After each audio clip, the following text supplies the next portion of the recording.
de las hormonas. ¿Sí?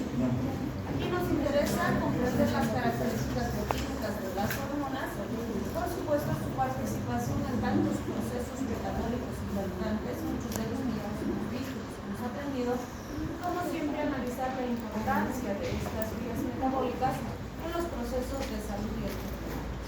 Entonces, si definimos las hormonas, decimos las hormonas son compuestos químicos que se liberan a la sangre en pequeñitas cantidades, pero esas pequeñas cantidades son suficientes para producir grandes respuestas.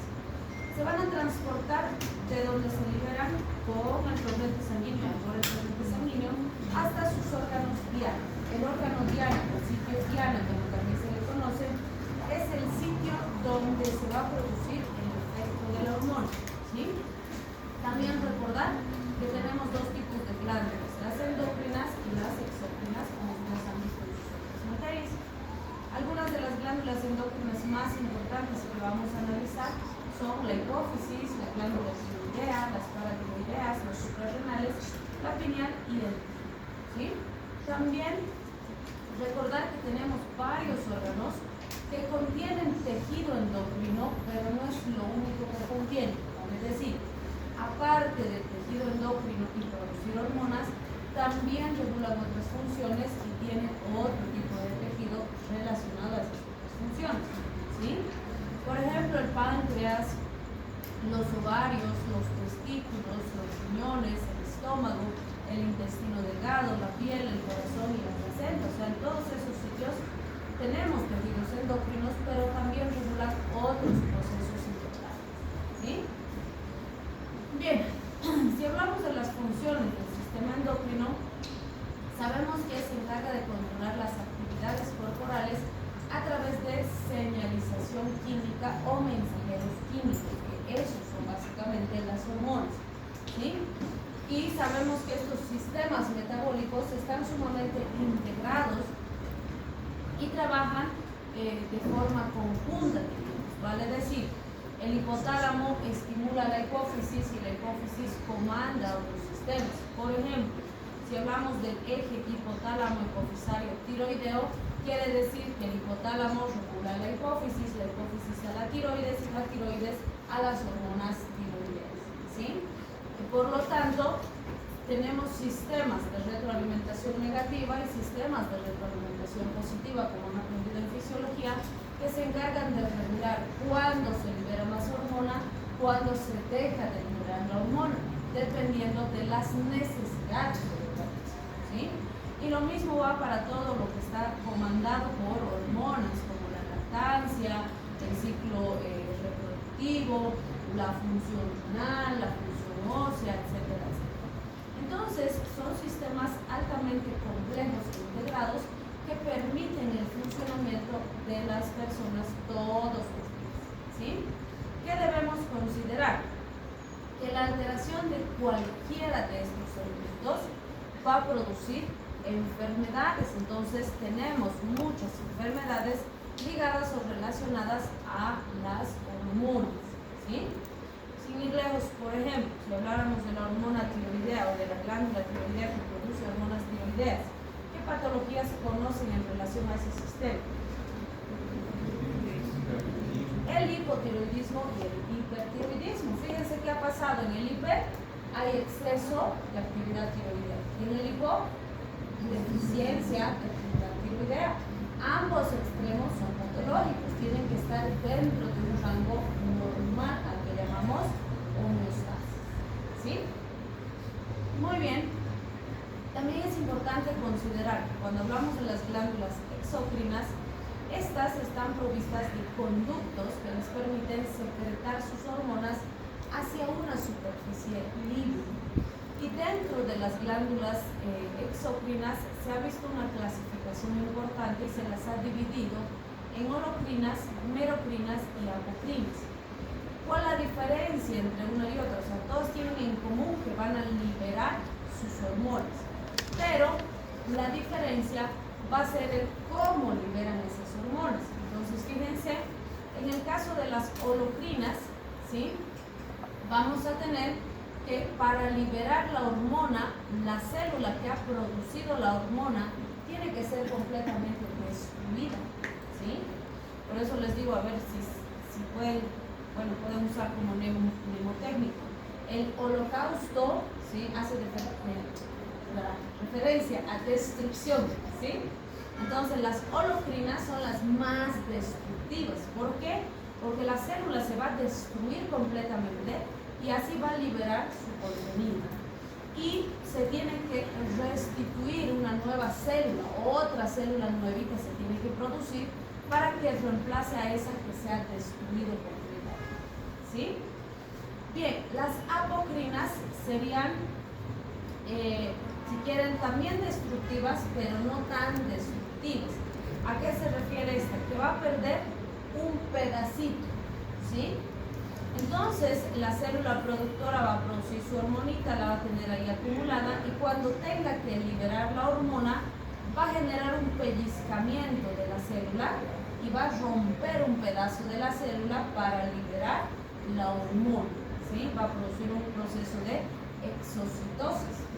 Entonces esta también es destructiva, pero no es tan destructiva como la holocrina, ¿sí? Poquito, si quieren, ¿no? De apocrina, un poco, ¿sí?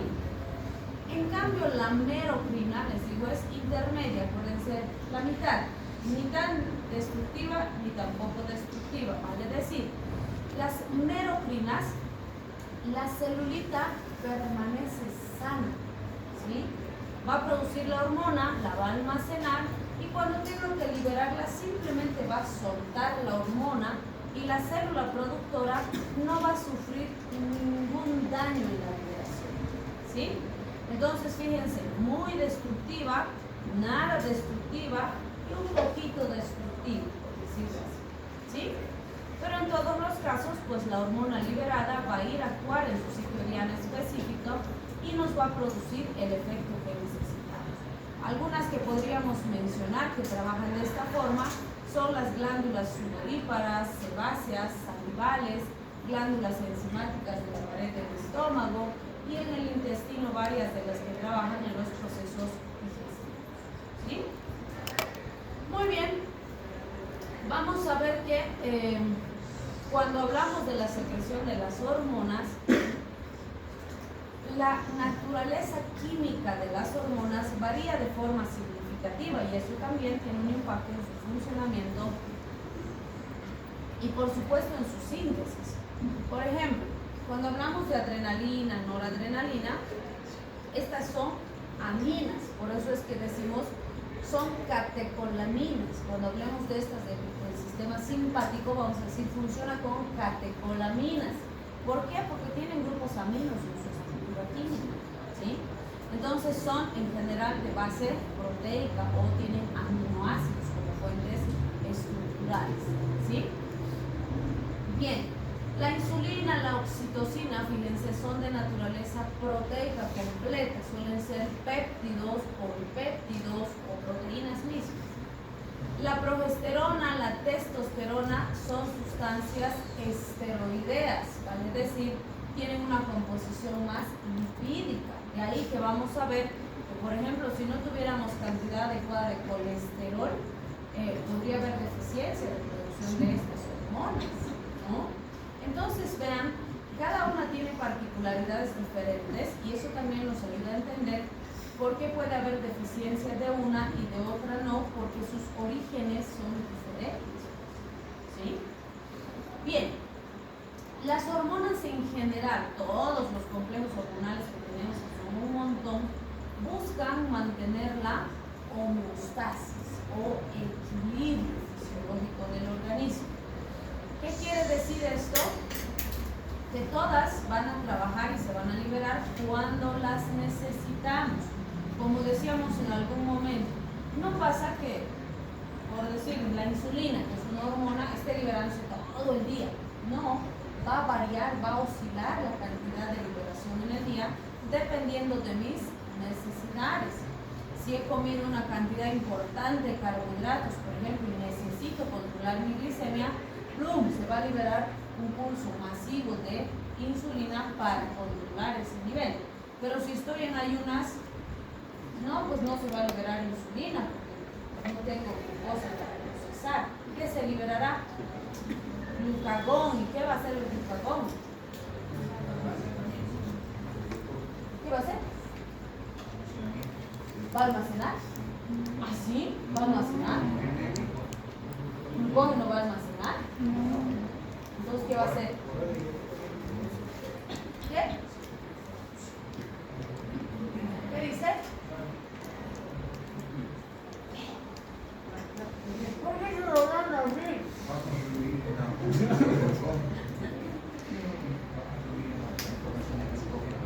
Formación. No, rompe glucógeno. ¿Quién hace que se forme el glucógeno? La glucosa, digo la insulina. ¿Por qué? Porque tengo suficiente, entonces puedo guardar. ¿Qué hace el glucógeno? Va a romper, va a sacar. ¿Sí? ¿Por qué? Porque esa es mi reserva. Pues como no tengo aporte externo, entonces voy a movilizar las reservas, las voy a romper para proporcionarle al organismo glucosa. ¿Sí? ¿Se acordaron? Ok. Muy bien. Entonces, fíjense, eso es lo que nos dice acá. Siempre están en busca de la mantención de la homeostasis. Si ustedes tendrán una homeostasis estática, ¿es estática la homeostasis? ¿Por qué no? ¿Por qué? Porque sería como por decir que estuviera en un punto así, digamos, tuviera que estar acá sí o sí, y la homeostasis sí o sí está en un constante movimiento, para sería dinámico. ¿Y por qué sí o sí está en constante movimiento? Debido a que se le evita el organismo al recambio de las células. Cambio celular. Y si te quedas absolutamente quietito, Ah, no, no sería otro. ¿estará quietita? No, está ¿No? trabajando. ¿Por qué no?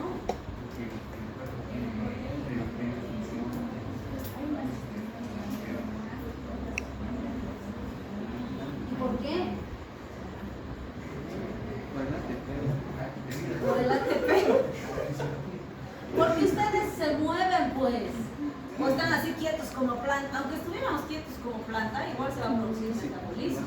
Pero no estamos quietos como planta. Hoy nomás se han movilizado para venir, han subido las gradas. Últimamente estamos apoyando el sedentarismo, ¿no? Han hecho fila para el ascensor. Entonces ya han sufrido cambios, ¿sí? Ahorita cuando les pregunto y los pongo así un poco en estrés, ya cambia su homeostasis, ¿no es cierto? Se libera cortisol y intentan responder. Está generando un cambio en su homeostasis, ¿sí? Entonces vean, somos dinámicos porque somos seres vivos que estamos en constante actividad, ¿sí? Nos movemos, puedo saltar, puedo correr, puedo sentarme, puedo dormir, puedo despertar, hago un montón de cosas todo el día, ¿sí? Entonces, las hormonas cambian en relación a esos cambios, porque su función es controlar eso y mantenernos en homeostasis.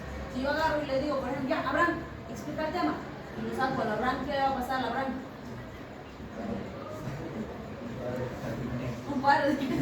No sean malvados, no le hagan dar un impacto. No, se va a poner nervioso, ¿no? Entonces se va a activar su sistema simpático. Su corazón va a latir un poco más rápido, va a respirar más profundo.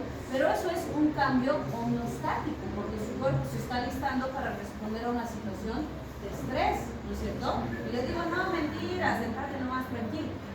Pues, ¿qué va a hacer? Se van a liberar otros neurotransmisores, señalizadores químicos, que van a bajar su frecuencia, van a controlar su respiración y lo van a regresar a otra homeostasis.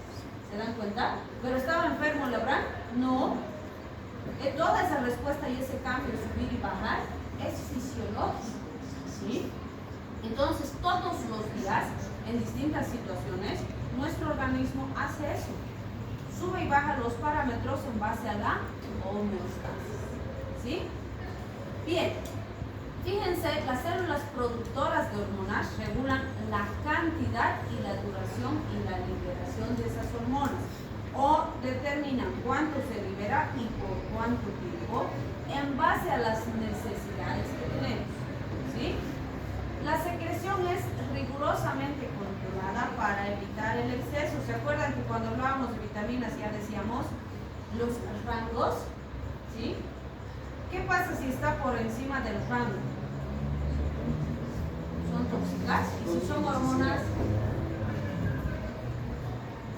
si están por encima de su rango, por ejemplo, la insulina, o a ver, las hormonas tiroideas, ¿sí? Todas tienen un rango mínimo y máximo. hemos dicho, ¿no? Es un parámetro que nos dice desde aquí hasta aquí es normal, ¿sí? ¿Qué pasaría si están por debajo de su rango?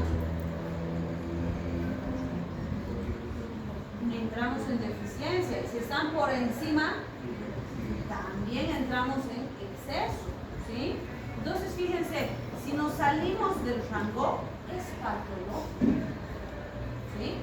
Entonces, tienen que estar dentro de un rango aceptable.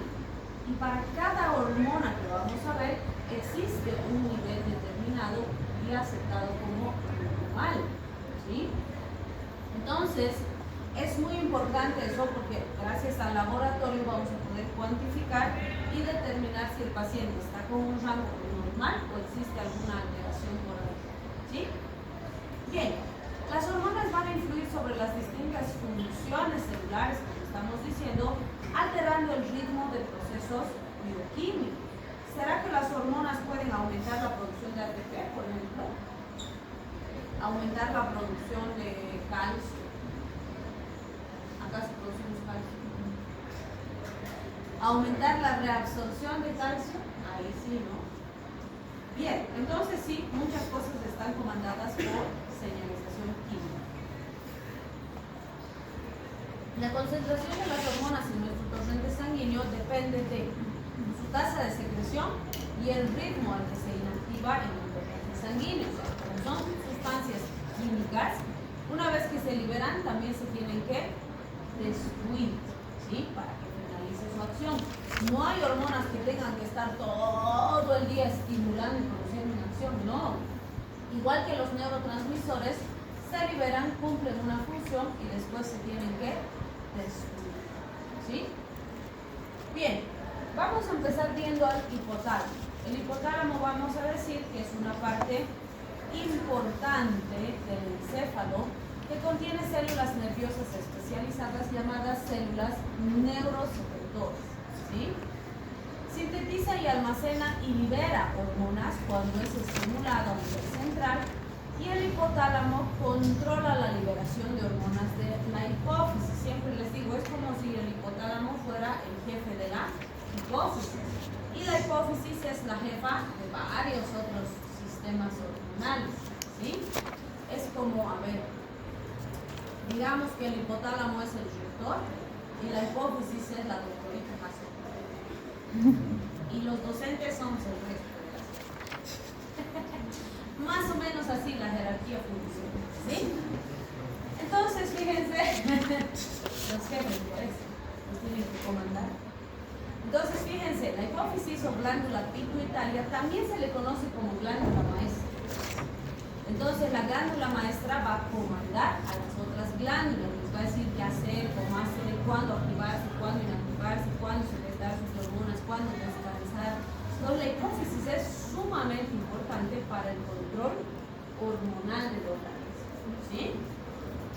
Bien, algunas hormonas controlan el equilibrio del organismo, como decíamos, pueden aumentar o disminuir su ritmo y el ritmo de los procesos metabólicos como tal. Y algunas de las que más nos interesan y que vamos a revisar son tiroides, paratiroides, las suprarrenales, la pineal, el timo y el páncreas, ¿sí? Entonces vamos a empezar con la glándula tiroidea. La glándula tiroidea, si bien produce hormonas tiroideas y calcitonina, la calcitonina está muy ligada con la reabsorción y el control del calcio, ¿sí? Primero nos vamos a enfocar en las hormonas tiroideas. Y podríamos decir, si queremos resumir, las hormonas tiroideas participan en crecimiento y desarrollo, metabolismo basal y regulación térmica. Si quisiéramos hacer un resumen, pero de todo lo que hacen estas hormonas, ¿sí? Pero no es suficiente para tener una visión más apropiada, diríamos, de todo lo que hacen las hormonas tiroideas. Mejor lo desglosamos un poquitito. Fíjense, se encargan del desarrollo fetal, tanto físico como cognitivo.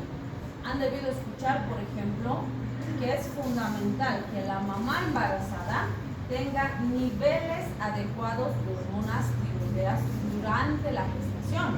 porque de eso depende que se forme correctamente el sistema nervioso del bebé durante la vida intrauterina. De hecho, se han hecho estudios donde se ha encontrado que teníamos poblaciones importantes en las que había deficiencia de hormonas tiroideas desde el nacimiento, ¿sí? Y pues eso, por supuesto, repercutía en la cognición y en el crecimiento y desarrollo de sus pacientitos. Entonces, hoy tenemos como política nacional de salud el recuento de hormonas tiroideas de todos los recién nacidos. Todo recién nacido en sus primeras semanitas de vida tiene que hacerse un perfil tiroideo. Bueno, el Estado hace que en todos los centros hospitalarios les hagan un perfil tiroideo a todos los bebecitos, ¿sí? Porque si nosotros detectamos esa deficiencia de forma temprana y le suplementamos las hormonitas que le faltan, ese niño desarrolla perfectamente bien, ¿sí? Pero si no lo hacemos, nos vamos a dar cuenta cuando ya tenga que ir a la escuela, al kinder y demás, y hemos perdido 5 o 6 años valiosos para mejorar su progresión, ¿sí? Para que su desarrollo sea adecuado. Porque ¿qué va a pasar cuando empiece a ir a la escuela?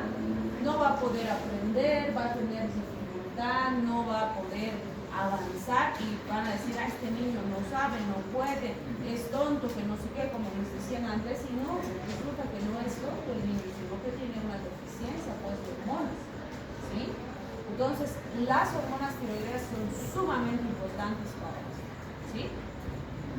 Bien, también hablamos del metabolismo basal. Todo el metabolismo basal, que incluye todas las reacciones químicas que han aprendido ustedes hasta ahora y las que van a seguir aprendiendo, está regulado por hormonas tiroideas. Imagínense la importancia, ¿no? Para producir hormonas, para producir ATP, para producir, no sé, carbohidratos, grasas, proteínas, aminoácidos. Para todo eso es importante las hormonas tiroideas, ¿sí?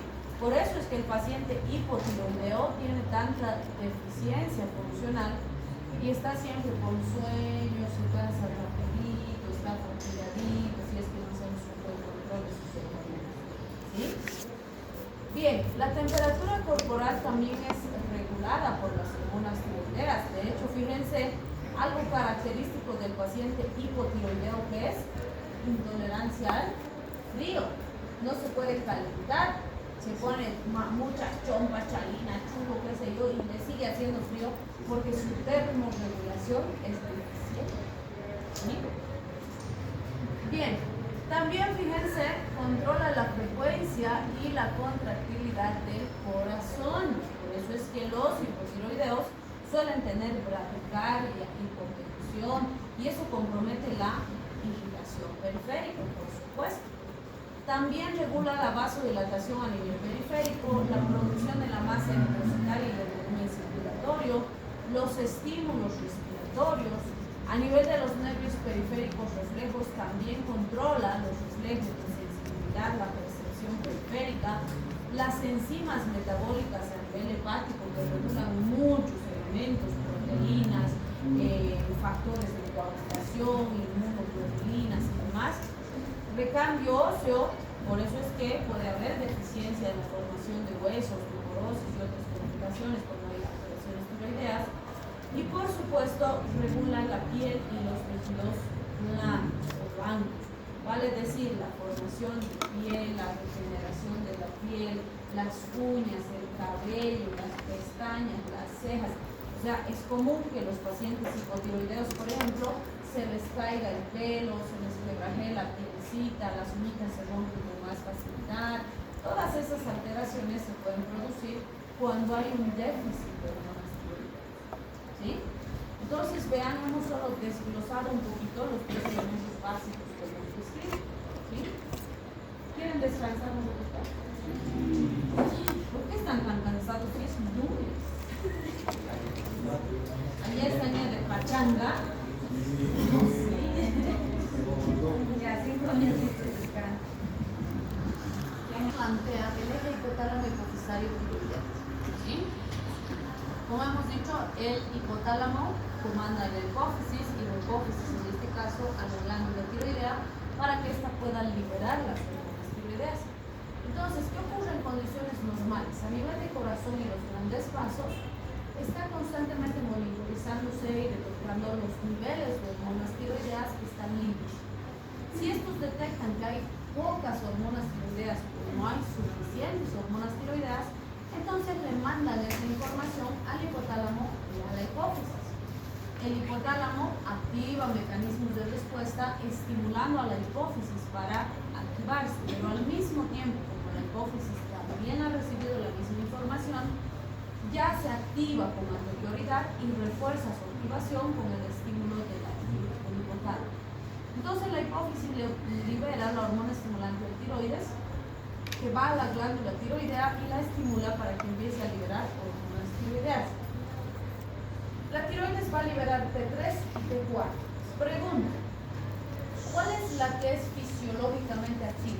¿T3 o T4? ¿T4? ¿Sí? Yo creo.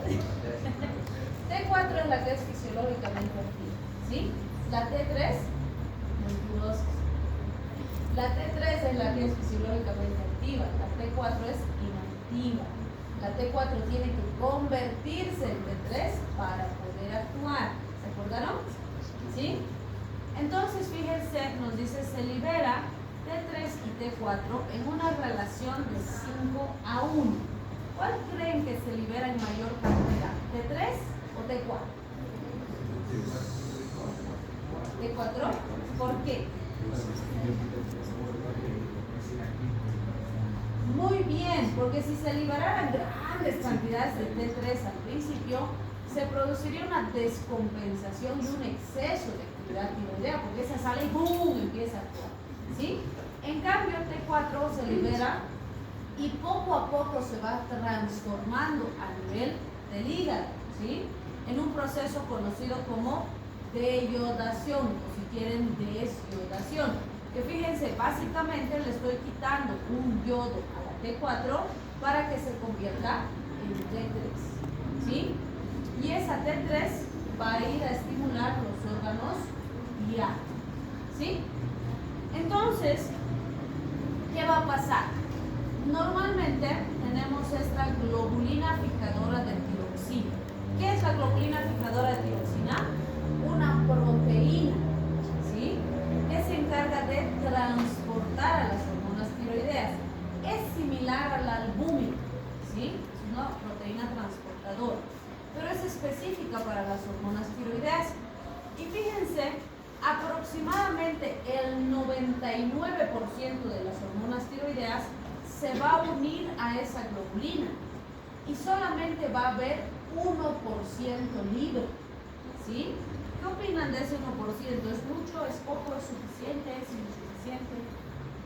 Parece poquito, ¿no? 1%. Y de hecho, si vemos el diferencial en las hormonas tiroideas, en general una es 0.4, la otra es 0.04, o sea, están por debajo del 1%, ¿sí? Y podríamos decir, ay, tan poquito, no va a haber buena función tiroidea, pero resulta que ese porcentaje menor al 1% es lo fisiológico, es lo normal. Eso es suficiente para tener la actividad tiroidea que necesita, ¿sí? Vale decir, ese 1% o menos del 1% es eutiroideo. ¿Qué significa eutiroideo?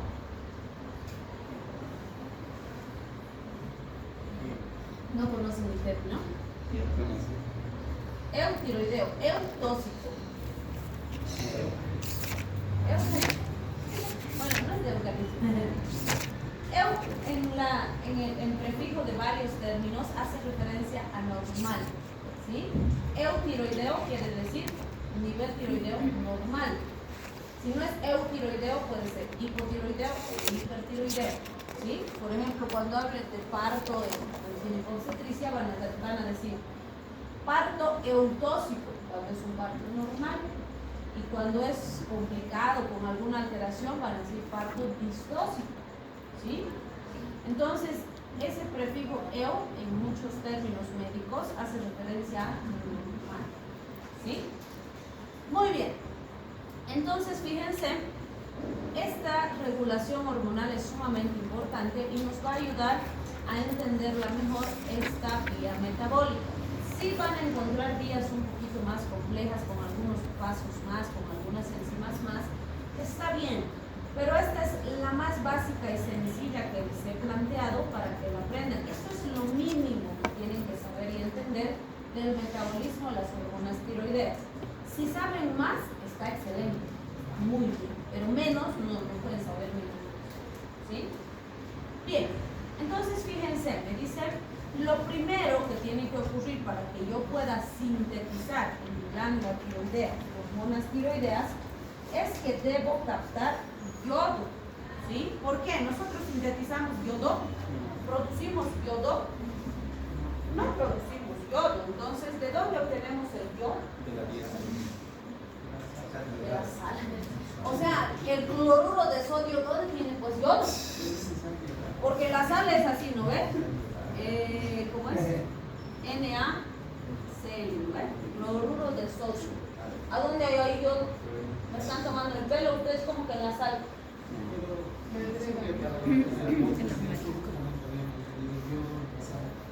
Ah, pero si aquí le sumo yodo, no es pues que la sal tiene yodo, ¿no? Por eso es sal yodada, que son los dos compuestos, pero la sal no tiene yodo. Por eso les digo, ¿dónde logró eso? ¿Sí? Entonces, ¿de dónde recibimos el yodo? ¿De dónde? De la dieta, claro que sí. Y, porque como con sal, o te pones sal. Pones, ¿no? Hidrogenazo. ¿Hidrogenazo? Bueno, si te pasa, es fisiológico, ya, tiene cloruro de sodio y agua, ya. Podría ser, pero si te pasas cloruro de sodio en tu solución fisiológica o salina, no tiene yodo, pues. ¿No? Pues no. ¿Se dan cuenta? ¿Sí? ¿Por qué es importante? Porque como dicen ustedes, había épocas donde gran parte de la población, a ver si tengo acá, la macana, no tengo acá.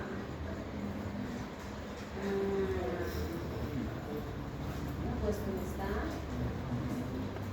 Bueno, teníamos gran parte de la población, no tenemos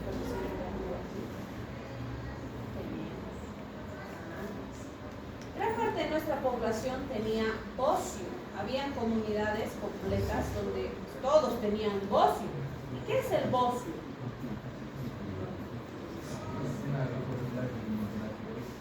Muy bien. ¿Y por qué se produce?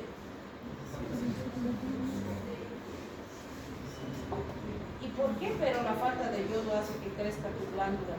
¿Bien?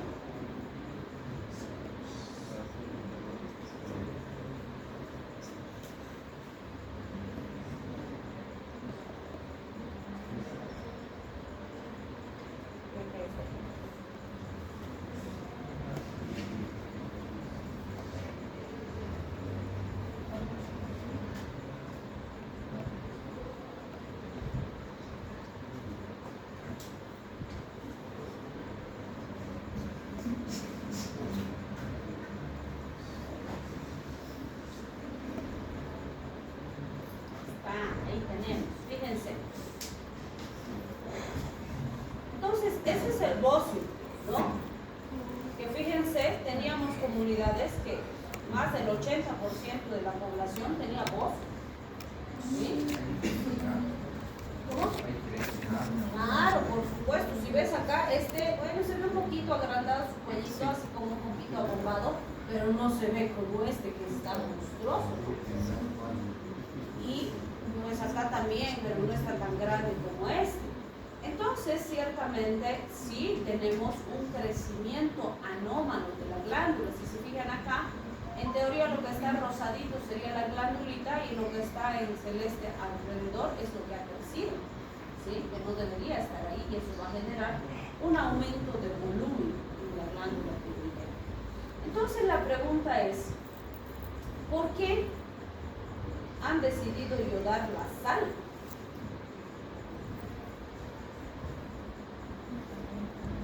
Cuando se dieron cuenta, que el problema en esas comunidades era la deficiencia de yodo en la dieta, porque ¿de dónde consumimos yodo? Si no hubiera sal yodada, porque a la sal le han puesto yodo, hemos dicho, ¿no?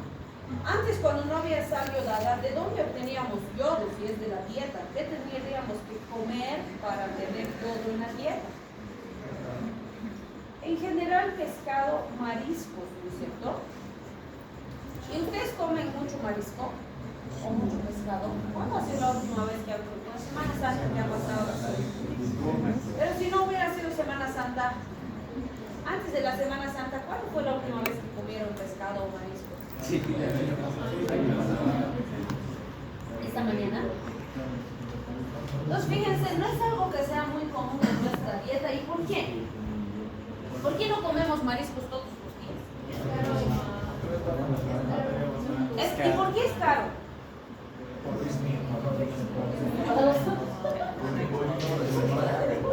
No tenemos mar, pues. De lejos tienen que traer. Porque no tenemos acceso al mar. Pero hay pescado. Sí. ¿Dónde? ¿En los ríos? Si es el río Pilcomayo, estamos fregados porque está contaminadísimo con mercurio. Mejor hipotiroidismo que toxicidad por mercurio. Los ispis.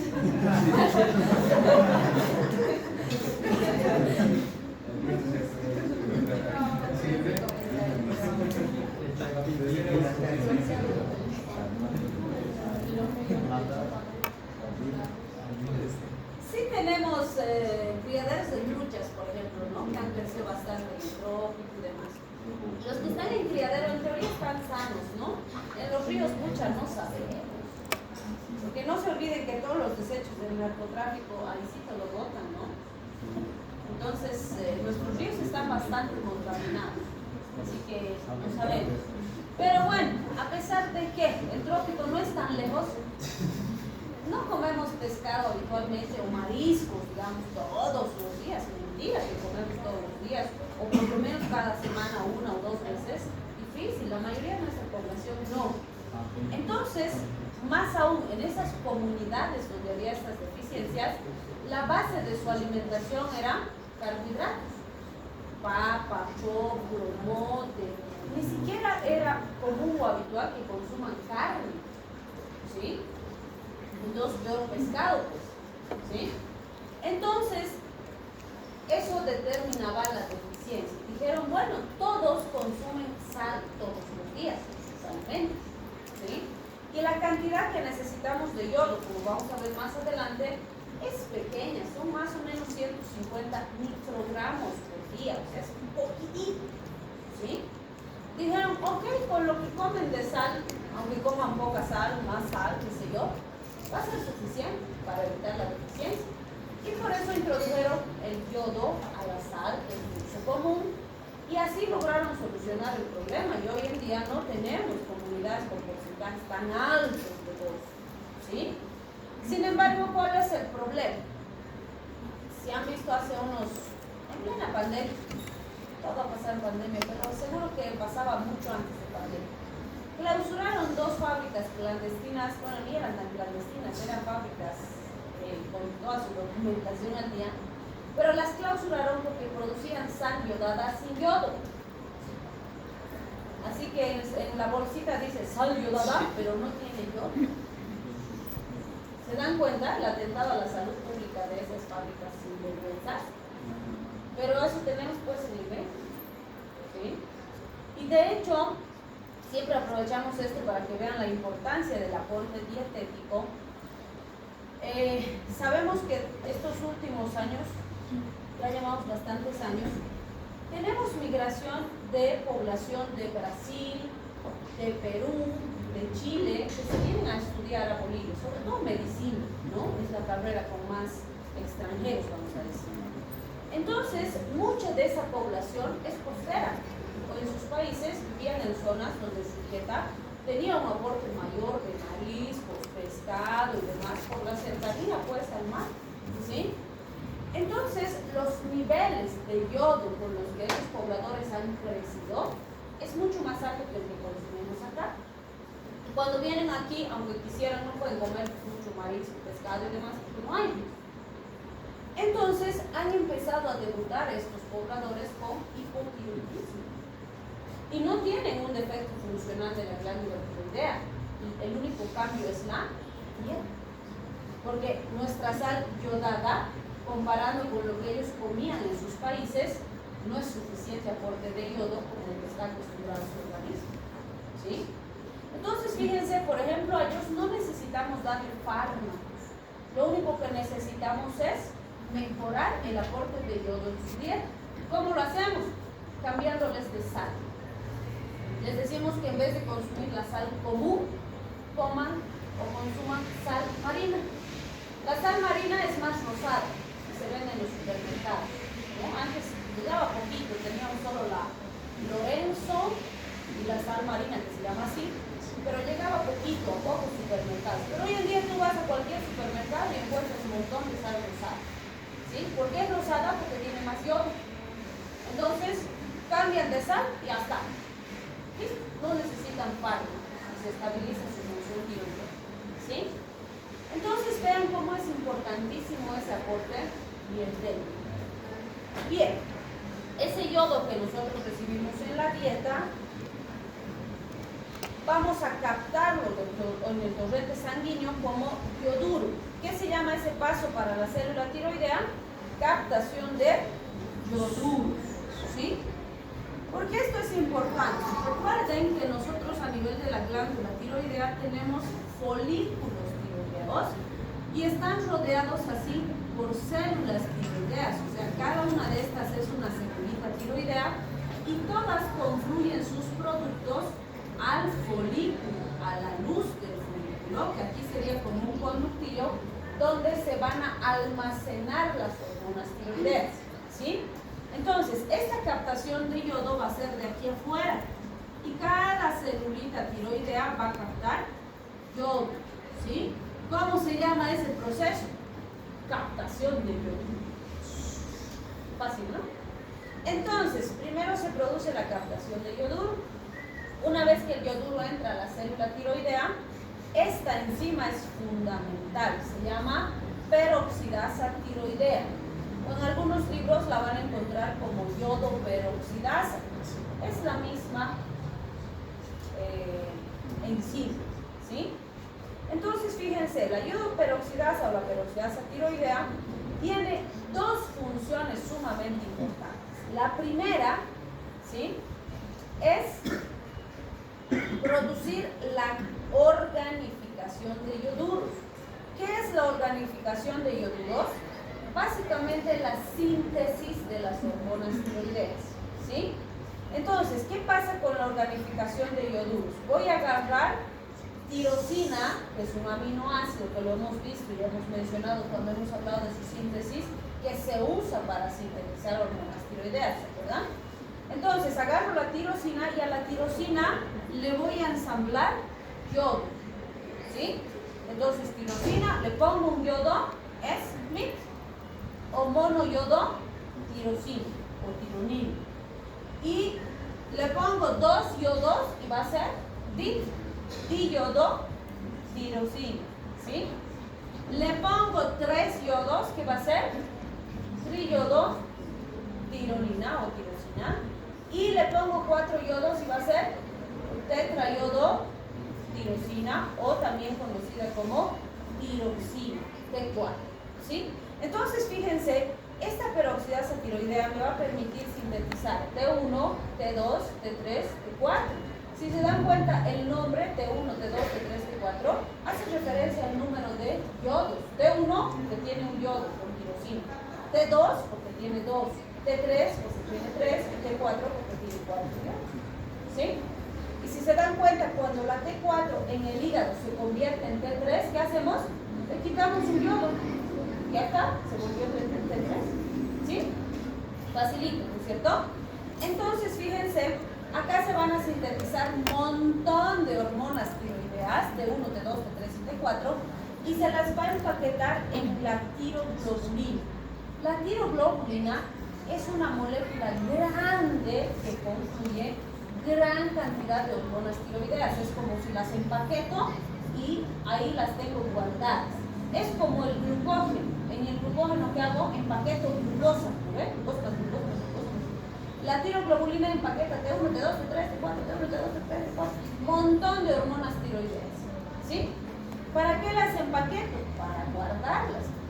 Entonces, fíjense, la misma enzima, la peroxidasa tiroidea, va a almacenar la tiroglobulina con las hormonas tiroideas en la luz del folículo. Entonces, por eso decíamos, aquí ha sintetizado y las va a mandar aquí para guardar. Esta ha sintetizado acá, las va a mandar aquí para guardar. Esta ha sintetizado, las va a guardar. Esta y así, todas. Y aquí vamos a tener un montón de hormonas tiroideas almacenadas o guardadas. ¿Sí?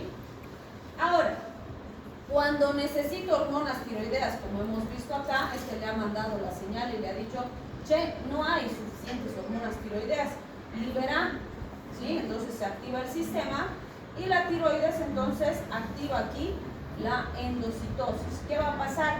Estas hormonas que están almacenadas se van a fagocitar.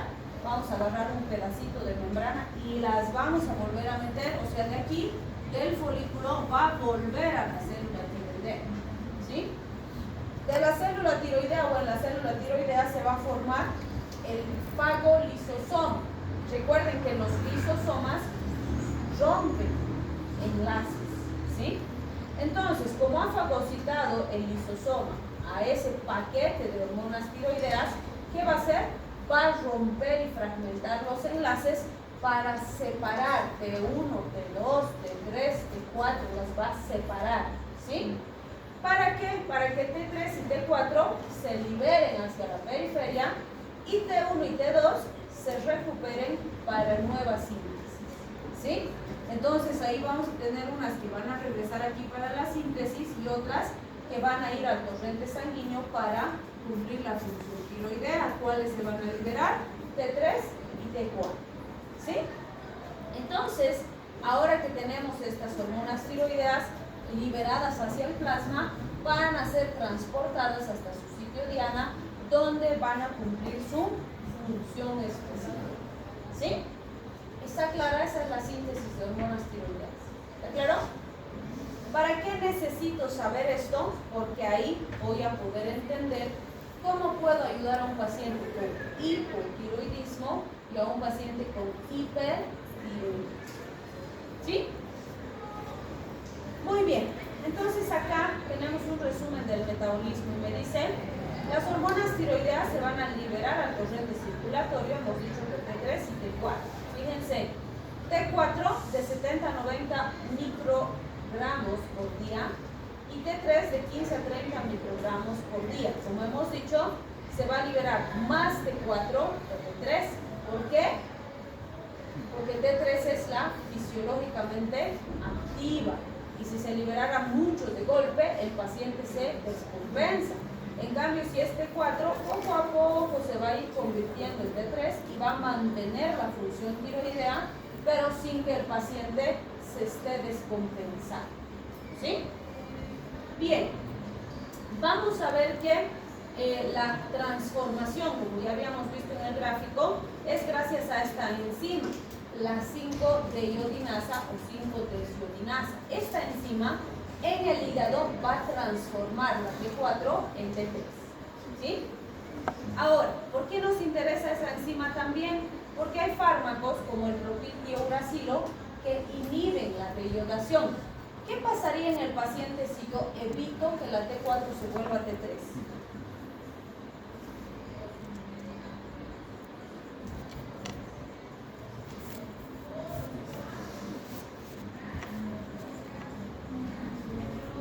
¿Qué le pasaría al paciente? ¿Aumentaría su función tiroidea o disminuiría su función tiroidea? Disminuiría. Entonces, ¿en quiénes creen que usamos propiltiuracilo? Pacientes con hipertiroidismo, porque si yo evito la activación, disminuyo la función tiroidea y el paciente con hiper está exagerado. Entonces, ¿yo qué hago? Disminuyo la actividad tiroidea para acercarlo a su homeostasis. ¿Se dan cuenta? Porque es importante esto para el tratamiento. ¿Sí? Muy bien. Si hablamos del requerimiento basal, ya lo dijimos, apenas 150 microgramos día. Por eso es que la iodación de la sal es una estrategia espectacular para mantener nuestros niveles de yodo adecuados. ¿Sí? Muy bien, ahí tenemos un esquemita que nos muestra cómo se distribuyen esos 150 microgramos. Nos dice 75 microgramos se van a usar para sintetizar T4, ¿sí? 5 microgramos para formar T3 y menos de 5 microgramos para formar T3I. Y de estos 75 microgramos que se han formado T4, 25 microgramos van a pasar a T3, 35 microgramos a T3I y el resto se va a eliminar. Entonces fíjense, de esos 150 microgramos ni siquiera se usa el 100%, ¿no? Un porcentaje se elimina igual. Ahora, ¿cuál es la diferencia entre la T3 y la T3I? Ya han visto en fisiología. Algunos autores también le dicen, en vez de T3I, le dicen T3R. Tal vez la han escuchado así. Yo prefiero T3I porque nos permite recordar más fácilmente su diferencia con la T3.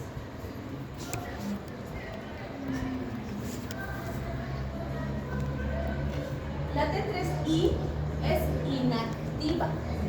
Por eso me gusta más esa denominación, ¿sí? Porque al ser I, entonces me acuerdo, esta es inactiva, ¿sí? La que es funcional y la que nos produce la actividad tiroidea es esta T3. Y son bien parecidas químicamente, porque fíjense, esta es 3.5.3 triotironina y esta es 3.3.5 triotironina. O sea, una de sus cadenitas está en otra localización y eso hace que su función sea completamente diferente, ¿sí? ¿Por qué nos interesa? En condiciones normales hay un porcentaje de T3I que es normal que se produzca y esa no me produce función tiroidea, ¿sí? Pero existen situaciones en las que ese balance entre T3 y T3I se puede alterar. ¿Qué implicaría eso? Déficit de función tiroidea. Porque si hay más T3I que es inactiva, T3 va a haber menos y la función tiroidea va a disminuir. ¿Qué puede pasarle al paciente? Puede debutar con hipotiroidismo, ¿sí? Estas son algunas de las situaciones que se asocian con niveles más altos de T3, fíjense, de T3I. El uso de hipodato, que es un fármaco, el uso de beta bloqueantes, que son fármacos, el uso de corticosteroides, que son fármacos, enfermedades severas e inanición. En esas situaciones es altamente probable que el paciente debute con una disfunción tiroidea importante. ¿Sí? Muy bien. Vamos a quedar ahí, les voy a llamar visita.